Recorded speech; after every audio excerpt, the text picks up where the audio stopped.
Thank you. Thank you. And good morning, true believers. So 4 years ago, I'm up in Boston. I'm giving a talk similar to this to a group of students, some graduate students. I'm talking about Marvel and the Marvel brand. And one of the students, her name was Barbara. She pulls me aside. Now, Barbara was older. She had graduated. She had gone away. She had had a family. She had come back. She pulled me aside and she said, "Bill, I want to tell you about my son. He just ran in the Boston Marathon."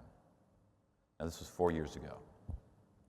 She said, he just finished the race, had passed the finish line, and the bombs went off. Now, he was not hurt. He was okay. But he stopped, he gathered himself, and instead of running away from the bombs, he ran back. He ran back to help. And I said, "Barbara, was your son an off-duty police officer or a nurse or a doctor or EMT?" And she said, "No, but he was a Captain America fan." Now, she couldn't guarantee it, but she and I both thought that maybe, just maybe, at that moment, he thought to himself, after reading the adventures of Captain America for so many years and seeing Captain America in film and seeing what Cap would have done, maybe he thought to himself, what would Cap do now? He would go back and help. That's the type of world building I'm here to talk about today. See, when Marvel does its job right, when we all do our job right, we create fictional worlds that can then impact the real world. I know it happened to me. I know it happened to me. But let me see, first, before I talk about that, I need to see a show of hands. Do we have any supervillains in the audience? No? Good. Because I got to tell you my secret identity and my origin. And the reason why at Marvel, our world building begins with telling stories. That's how we introduce realms like Wakanda and Asgard and Nowhere. We do them through stories. Now, at the heart of those stories are characters, are heroes and villains. And at the heart of those characters are their secret identity, who they are, and their origin, how they were changed, usually through some sort of tragedy or trauma, how they gained powers or realized the abilities in themselves that they could use in their new purpose in life. So my secret identity, I was just a kid who liked superheroes. When I was in kindergarten, I saw my first cartoon. It was actually the distinguished competition, the Super Friends. The first cartoon I saw was superheroes. But then I saw reruns of the old 1960s Spider-Man cartoon. And then in the second grade, I walk into this book fair at school, and I see on the back table this little paperback. It was a reprint of some of the earliest issues of Amazing Spider-Man, and I was hooked. I wanted to enter that world. I didn't want to just be Spider-Man. I wanted to be Peter Parker, who lived in the city and had a job and went on dates. That was fascinating to me. It opened up this whole world. And so I focused on comic books. Now, I also partook of the 4 basic food groups: science fiction movies, Dungeons and Dragons, and video games. But comic books and superheroes, that was my main focus. And unlike most kids, I never stopped collecting comics. Even through high school, I would get jobs so I could afford comics. Through high school, my parents got divorced. As anyone knows who has gone through that, it's like a grenade rolls into your life, blows up. But I had comics all the way through college. So you can imagine when I was in college, I had a pretty good collection. And here's my origin part. One night, I'm home from college visiting. I lay in bed, I'm just about to go to sleep. I see these red lights shining through the windows on the wall. I get dressed, I look outside. It's fire trucks. The apartment building that my mother and I were living in was on fire.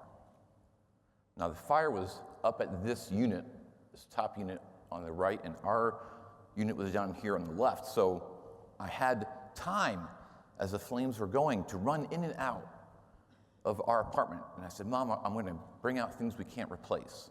So this is back when they had photo albums. I'm grabbing those, I'm running in, I'm grabbing pieces of furniture. And finally, the power shuts off in our apartment. It's black. I run back in one more time. I feel my way through the apartment. I go down the hallway.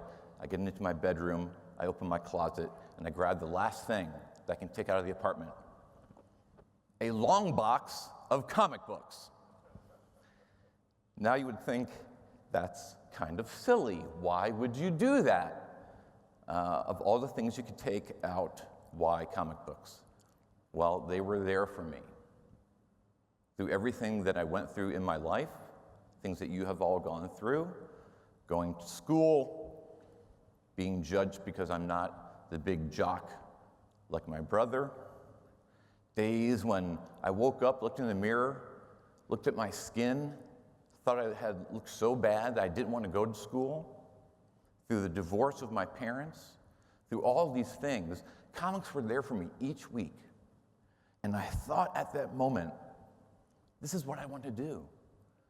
I want to tell stories with these characters so that other kids like me, just for a moment, could relax for a half hour, read these stories, take a break from their life, and maybe find some inspiration to go back out and face whatever their challenges are. So these comics, they're very important to me. And I'm not alone. Everyone in the Marvel Games team back in Glendale, all of the partners that we work on to make our games, they all have similar stories. They all had their paths. They all had their favorite heroes. And these heroes became friends. They became friends to us.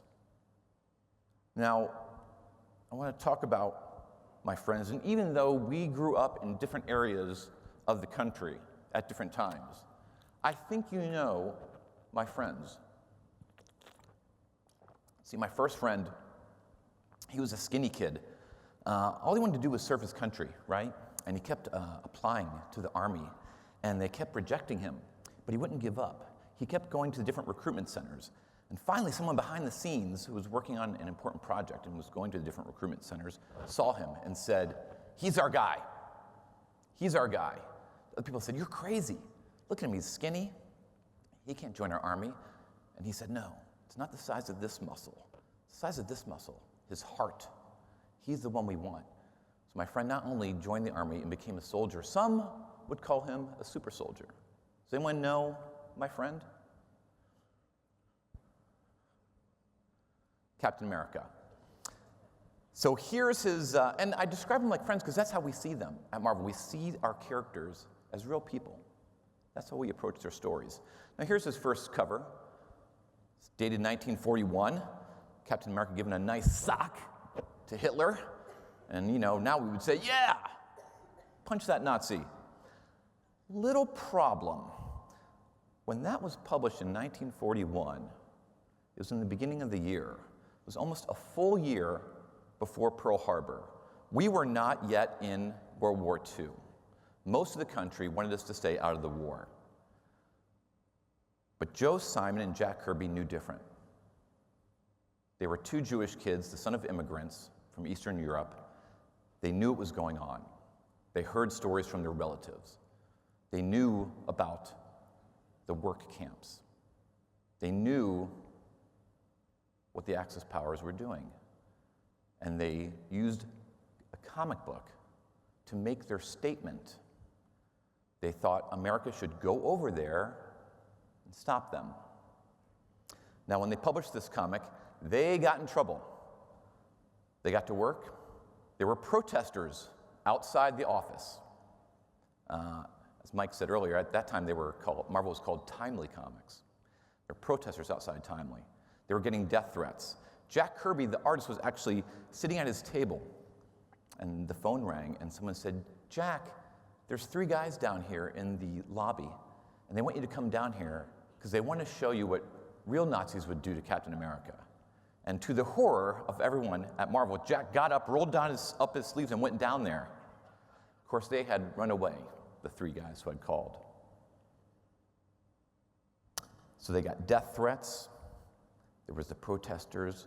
Their boss comes in, says, what the hell are you doing? You've published a comic with a character wrapped in the flag, punching the leader of a country that we are not at war with. What the hell are you doing? At that moment, the sales guy comes in. Boss, check out the numbers. Keep doing it. It was a hit. See, they had their finger on the pulse.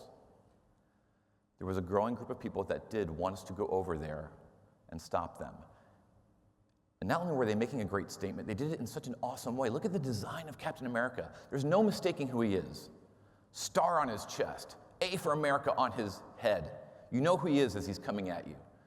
Other awesome thing, look what he's holding. They could have given him a machine gun, a bazooka. They didn't. They gave him a shield. It's symbolic. What do shields do? They protect him. They protect others. Think about the knights that had a shield. Captain America is following the footsteps of these knights. He's going to go over there. He's going to protect those that can't protect themselves. It made a big statement, and it sold very well. And he was one of my favorite characters. Now here's a cover that really spoke to me when I was young. Captain America 171, they actually changed the logo of the book. It wasn't just Captain America, it was Captain America and Falcon. Teaming him with Sam Wilson there on the left. And maybe I didn't get it consciously at the time what they were saying, but subconsciously it sunk in. Here's a black guy and a white guy working together from 2 different backgrounds and worlds, but they know what unifies them. That had an effect on me. Changed the way I thought. Opened my eyes up to new possibilities. And I can imagine how this cover would affect modern readers. We did a story where Steve's super soldier serum ran out, and he aged, and he could no longer carry the shield. And he turns to Sam, who he's fought with for decades, and said, Sam, the world still needs a Captain America. Will you take my shield? And Sam did. And some readers were not happy. We received some more hate mail. But some readers were very happy because they understand what this statement means. And I know firsthand, actually, what the impact might have on young readers. See, my son Peter, he likes to build Lego figures. He built a little Lego version of himself for me to take with me on my trip to Las Vegas so I wouldn't be lonely. When I showed him this cover, he said, Papa, hold on, I have to go build the all-new Captain America. He ran back into his bedroom. He got his Captain America figure. He took off the head. He added the falcon wings and the falcon head, and he built his own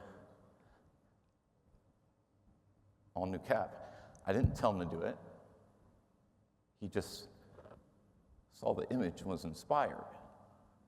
And again, that's how the real world, the experiences of Joe and Jack inspire them to create a fictional world, and the fictional world impacts our world.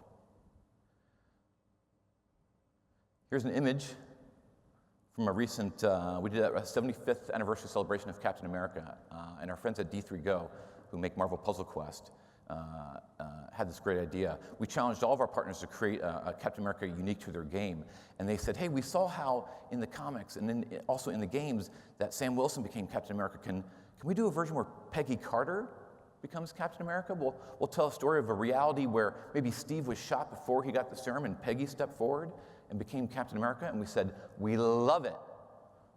That's in the spirit of Captain America. That the right person at the right time, if they have the willpower, if they have the skills, they can step up. Doesn't matter if you're born in America or not, if you embrace our ideals, if you want to come here and fight for us, you can do this.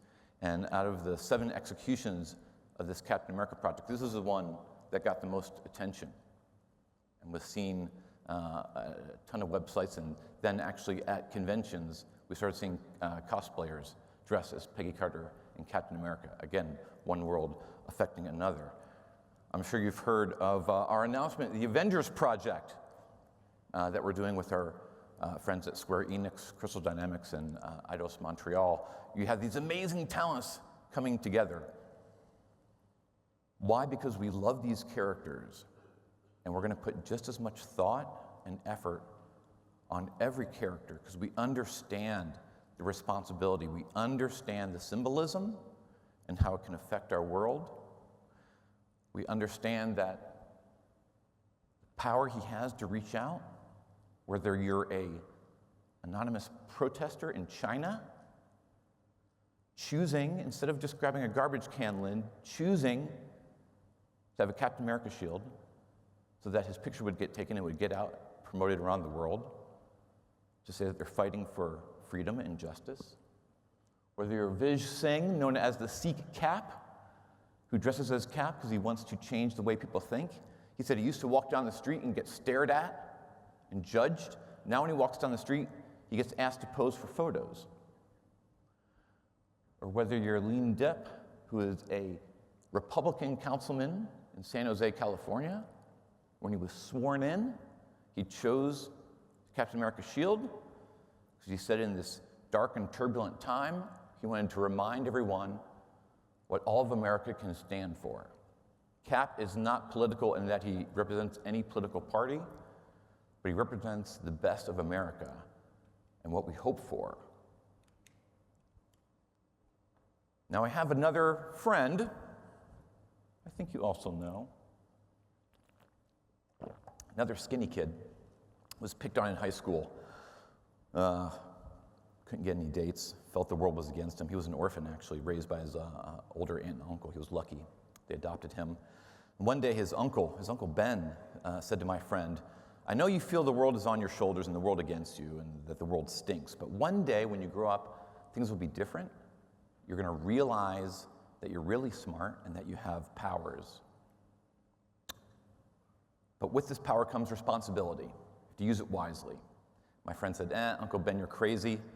Then a few years later, he did realize he was really smart and he had special gifts, and it was his time to determine, am I going to be selfish or selfless?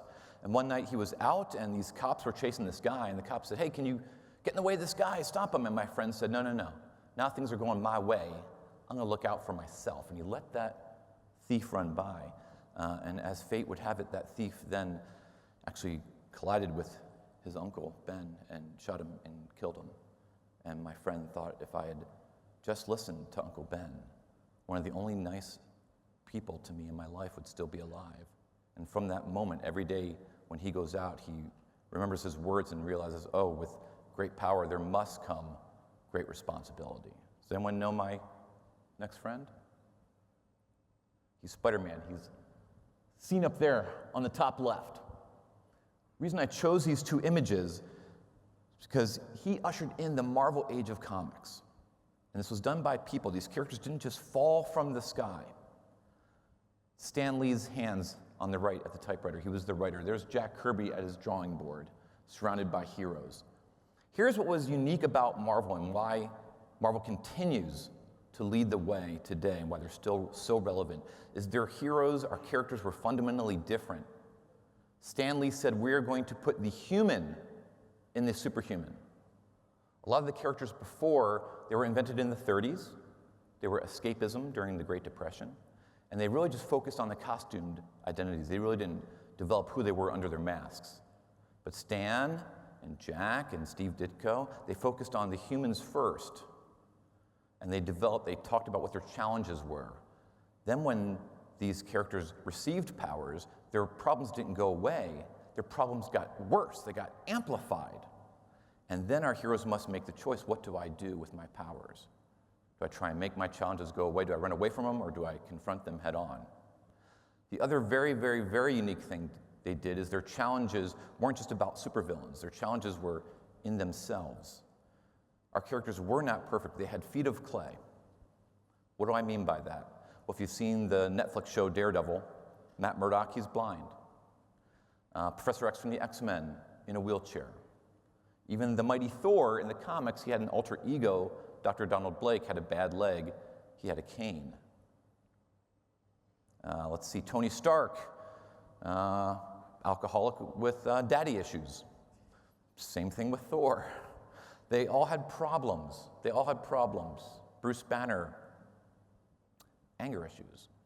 They're all challenged. And just like when they created Captain America, the creators at Marvel were in trouble. They got yelled at by their bosses, and they said, "What are you doing? Superheroes shouldn't have problems. They take care of problems." But they caught on. Marvel was a little company then, and when they published these comics, they reached an unprecedented audience. College kids were actually reading these books and writing and sending in letters. And as I said, the lead of these new characters was the Amazing Spider-Man. He truly represented the Marvel idea. Why was that? A lot of elements that went into him made him different. He was an outsider. As I said, my friend Peter was not popular at school. Comics before this were usually about the jock. In Peter's story, the jock was the enemy, Flash Thompson. He was the star. He was a teenager. Before this, comic books that featured teenagers, they were the sidekicks. But Stan and Steve knew that this is a new generation. The audience now are the sons and daughters of the greatest generation. They've come back from war. They've had kids. Their teenagers now have their disposable income. They want to read about themselves. So he was a teenager. Other things that made Spider-Man different and got their publisher so mad, he would come in and said, "What are you doing? This character, not only is he a teenager, we can't see his face. He's wearing this mask. He looks like a burglar. He's got a bug on his face. Everyone hates insects. What are you doing? Boss, look at the numbers." Keep doing it. He was a hit. Another great thing about Spider-Man was the creators actually, before they did superheroes, they were doing all sorts of genres, and one of the genres was romance comics, teen romance comics. So when Stan and Steve and later John Romita Sr. came on, they had all the soap opera elements of the girlfriends and the families. And what is also awesome about this image, this is by an artist named Alex Ross, surrounding him with these faces, look how many of them are old, these older faces. This comic was talking about this generation gap and this collision. You have his boss, J. Jonah Jameson, yelling at him, the Vulture, Sandman, Dr. Octopus, the Tinker. It's these older generations looking at this teen kid and saying, "Punk, what do you think you're doing? You think you can change the world?" And there our hero stands in the middle, and I also love this image because it's the division. It's Peter and Spider-Man. They are divided, but they're together. See, the best Marvel stories are when the problems of the civilian life are challenged by the problems of the superhuman life. And you must make a decision. And even sometimes when you win as a superhero, you lose in your secret identity.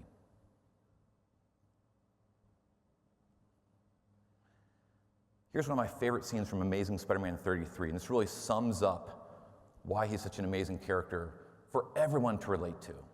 Here's a scene, he's underground, he's buried in this rubble. He's going to give up, but he thinks about his Aunt May and Uncle Ben. And he thinks, if I don't get out of here and I don't get the medicine that Aunt May needs, she's going to die.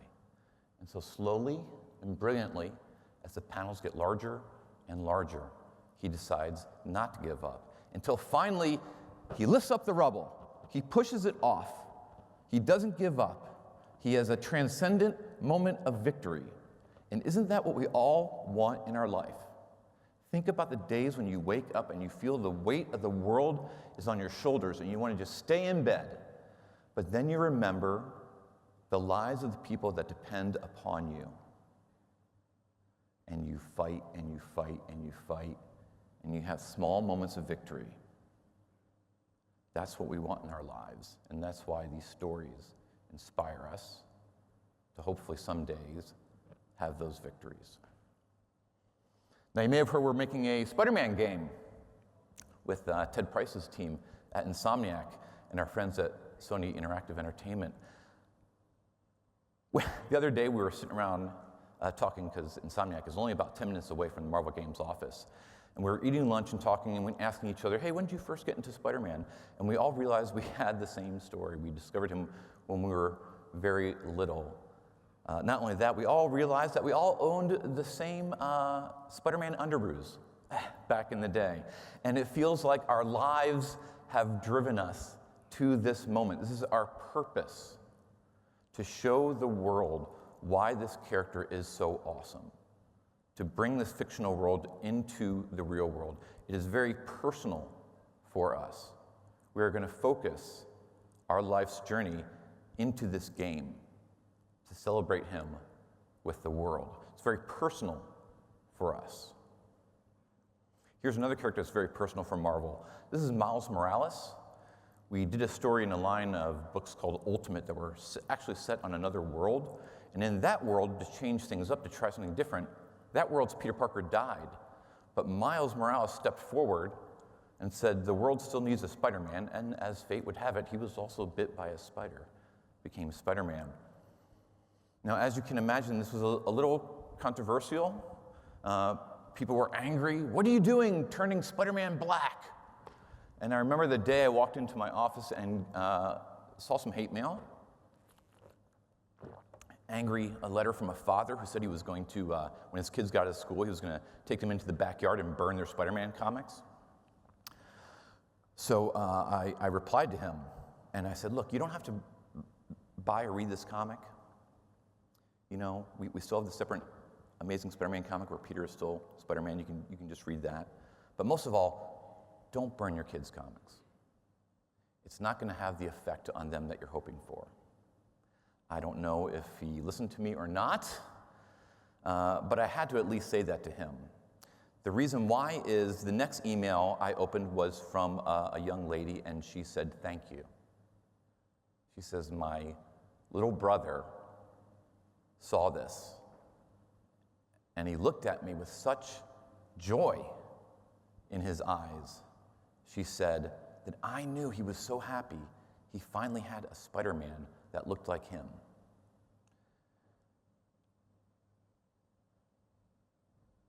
So I don't know if you saw this online the other day. This girl sent this email out that said her brother was hit by a car, and he said the only reason he survived is because he's Spider-Man.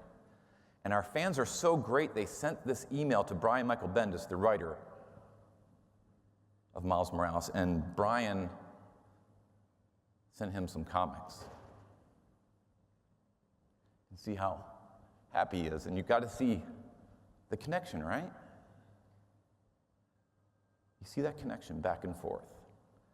That's where one world is created with such a special touch that is inclusive and representative, and it reaches out to the rest of the world. Oh, I have another friend to tell you about. Another friend. Actually, it's a group of friends. It's a group. They were a bunch of misfits, my friends. They all felt alone. They all felt they had no family. But then later in life, they found each other, and they said, you know, we may all be misfits, but you're a misfit too, and we can form our own family. And maybe we can do something great. Maybe we can protect each other. Maybe we can protect the universe. Maybe we could guard the universe. Does anyone know my next group of friends? Guardians of the Galaxy. Now here's my bit of world building. I was at Marvel, I was editing comics. They asked me to edit the cosmic books. And I edited a book called Nova, and he was like the Lone Ranger in space. And then I wanted to do a book about a group of heroes, and I decided to be inspired by Spider-Man and make the group a bunch of misfits. And in true Marvel fashion, I wanted to bring back heroes that may have been forgotten and show everyone why they're great. So one night I have all my official handbooks of the Marvel Universe spread out on the floor, and I have sticky notes on pages of characters that I wanted to bring back. One of them was Star-Lord. And my wife comes running in, and she sees all these books, and she says, Billy, what are you doing? You're making a mess. And I'm like, honey, I'm going to build the next awesome Marvel super team, and this is going to be the star. Pick up the book. And she says, is that a squirrel? And I said, it's a raccoon. It's Rocket Raccoon. So there he is up with his friend Groot. A lot of what you see in the Guardians film and cartoon began here in this little comic book that sold maybe 30,000 issues. But I thought these characters were great. Star-Lord hadn't been seen in years. Rocket hadn't been seen since when I was a kid. When I was 15, there was a 4-issue Rocket Raccoon miniseries that I just thought was awesome. And so I had to actually argue with people. And I had to say, I want to bring back Rocket Raccoon. And they said, you're ridiculous. I'm like, no, he's awesome. He's a short, furry guy with a bad attitude and a big laser gun. What's not to love? He just needs the right platform. So we published these comics, and people actually responded to our little group of Bad News Bears. We launched the title, and there you'll see a lot of the Guardians you come to know and love. There's Drax, there's Gamora, Star-Lord, there's Rocket. And one day my phone rings, and I answer it, and it's one of my friends at Marvel Studios, and he's whispering. I'm like, what's going on? Why are you whispering? He's like, Bill, we really like your cosmic books over here. I'm like, cool. Are you getting them each week in the bundles? You read them? Like, yeah. So you like them? Yeah, we really like them. So, what do you mean? Can't say anymore. Bye. Click. Huh. All right. A few months later, I see Guardians poster. I immediately get on the phone with Dan Abnett and Andy Landing, the writer, and I said, guys, they're making a Guardians of the Galaxy movie, and it's not the Guardians that existed back in the 70s that we took the name from. It's our Guardians. It's our crazy group of misfits are going to be in this movie. And everyone thought, this is going to be Marvel's first bomb, the Guardians. Who knows who they are? We knew who they were. What the movie did so great, among many things, the cast, the writing, the directing, was the story about these group of misfits that had no family. Think of Peter Quill being kidnapped, Rocket feeling he's the only one that's like him. Gamora has no family. Drax's family was killed. Groot, the only survivor of his planet. None of them have a family. But it's like us, right? We grow up, we leave our families or we lose our families. We go either to school or to our jobs.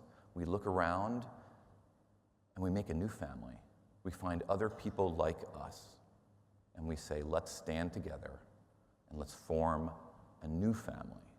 And that's why a movie about a walking tree and a talking raccoon was one of our biggest hits and reached an audience around the world. You may have heard we're doing Guardians of the Galaxy, Telltale story. And we are really taking it seriously and focusing on each character. Who are they? What do they want? How are they a family? What could tear that family apart? And I stop and I think to myself, this is crazy. The guy, when he was 15, read this mini-series about Rocket Raccoon, then actually got to work for Marvel and do a comic that brought Rocket back, and then they made a movie about it, and people liked it, and now I get to work on the video game about it? This is crazy. This is nuts. But that's the power of Marvel. Power of Marvel, our worlds connecting with other people.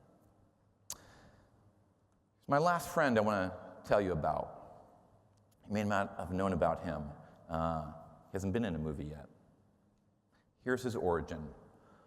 One morning, I'm at work, turn on my computer. I have a ton of meetings to go to. Look at my email. It's a wall of emails. One stands out. The subject line just says, help. Got my attention. I go to open it up. Now, we get all sorts of emails from fans. They write in and they say, why can't Gambit and Rogue just be together? Why can't you be nice to them? This letter wasn't like that. This letter was from a mom named Christina, and she said, I don't know if anyone's going to read this, but I need your help. My little boy, Anthony, who wears a hearing aid, actually didn't want to wear it this morning. And I said, why? And he said, Mama, superheroes don't wear hearing aids. And Christina said, yes, they do. And he said, like Marvel characters? And she said, yes, Marvel characters wear hearing aids. And he said, who? And she said, don't worry, put your hearing aid in, we'll go to school, we'll talk about it after school. She runs home, help! I just said this to him to put his hearing aid on. Are there heroes who wear hearing aids? I'm about to delete it. I've got these meetings to go to. Finger stops. What would Peter Parker do?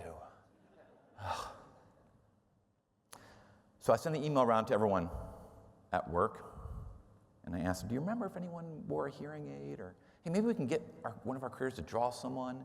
And my friend Tom Brevoort, my boss, said, hey, remember Hawkeye back in the 80s? Oh, and I said, you're right.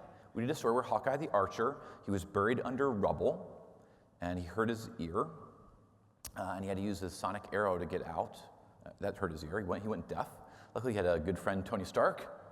Tony Stark made him hearing aids, and so he's worn them ever since. And so I wrote back to Christina. I said, Christina, I want you to tell Anthony this. Not only do superheroes wear hearing aids, but an Avenger, Hawkeye, wears a hearing aid. And if Anthony wears his hearing aids, then we will make him an honorary Avenger. And I thought, okay, Catholic guilt gone, good deed done for the day, cool, did it. That Monday, I get this in my email,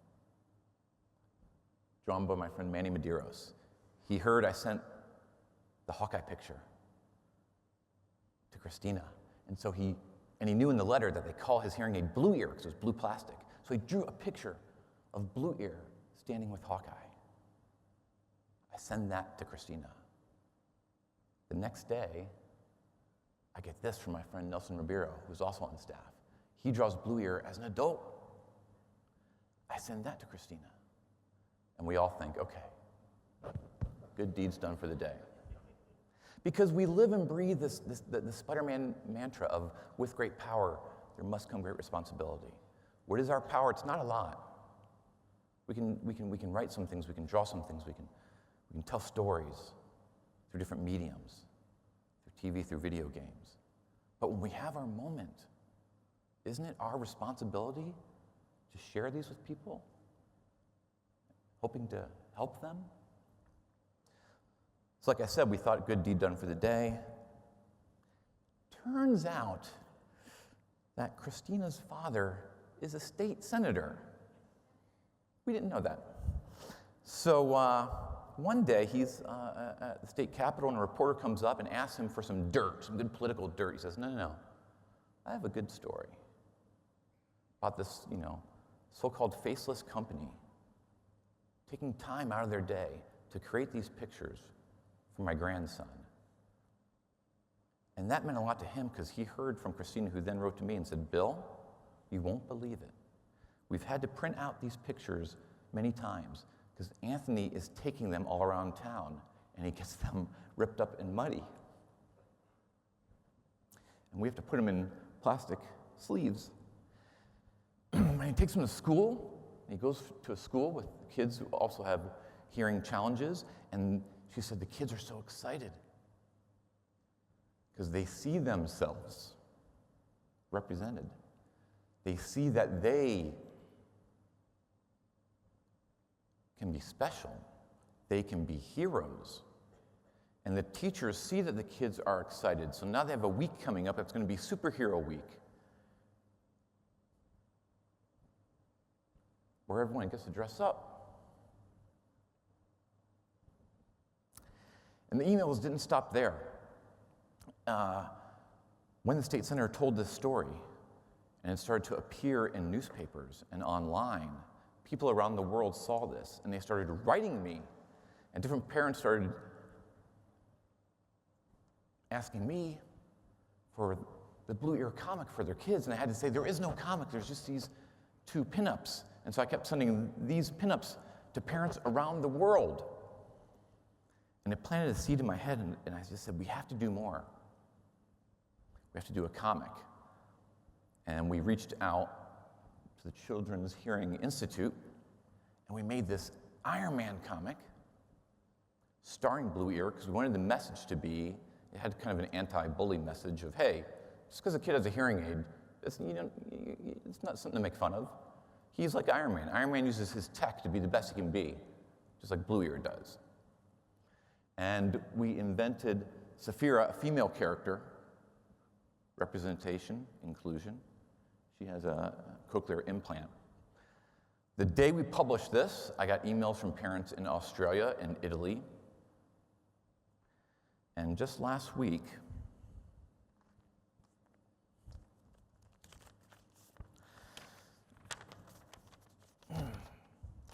I get this letter from Kayla of Brooklyn, addressed to me, Dear Bill.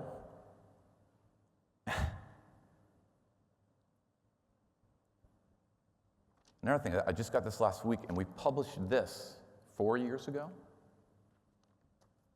Last week. Dear Bill, I love how you inspired Anthony Smith to wear his hearing aid. You inspired him by creating a superhero with hearing difficulties. Not only did you inspire him, you also inspired me by creating Saphira. My name is Kayla,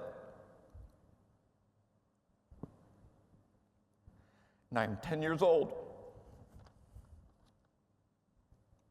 I was born with moderate to profound hearing loss and was implanted with bilateral cochlear implants when I was 10 months old. When I first heard about Saphira, I was curious about how she would save the world while being deaf. After reading the comic, I realized that Saphira has powers within herself and didn't care about what other people thought or said. I wish at times I had the same powers to deal with difficult situations in my life. Thank you for creating Saphira, and I hope to read more comics with her included. Happy holidays, Kayla. That's world building. That's world building.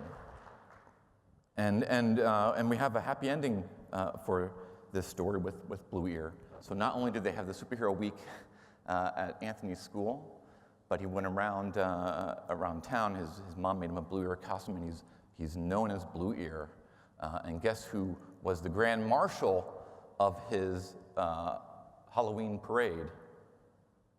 Anthony, who, because the story kept spreading around, actually got to come to New York City, and we appeared on CNN together with Nelson, the artist of the color piece, and he came to Marvel, and there he is in his Blue Ear costume, and you can see how proud and happy that Anthony is. And that is world building. That is how we can together create worlds that affect others. So here is my challenge for all of us. When you go back to your studios and your teams, and it's time to make decisions about the worlds that you build, we should all be like Spider-Man. We should realize the power that we have and the responsibility that we have to use it wisely. We should be like Captain America. When the whole world tells you you are wrong, but you know something is right inside of you, you should always do the right thing. We should all be like the Guardians of the Galaxy. We should look past our differences and realizes what unites us and how we can all build our own families. We should be like Blue Ear and Barbara's son, who I mentioned earlier today.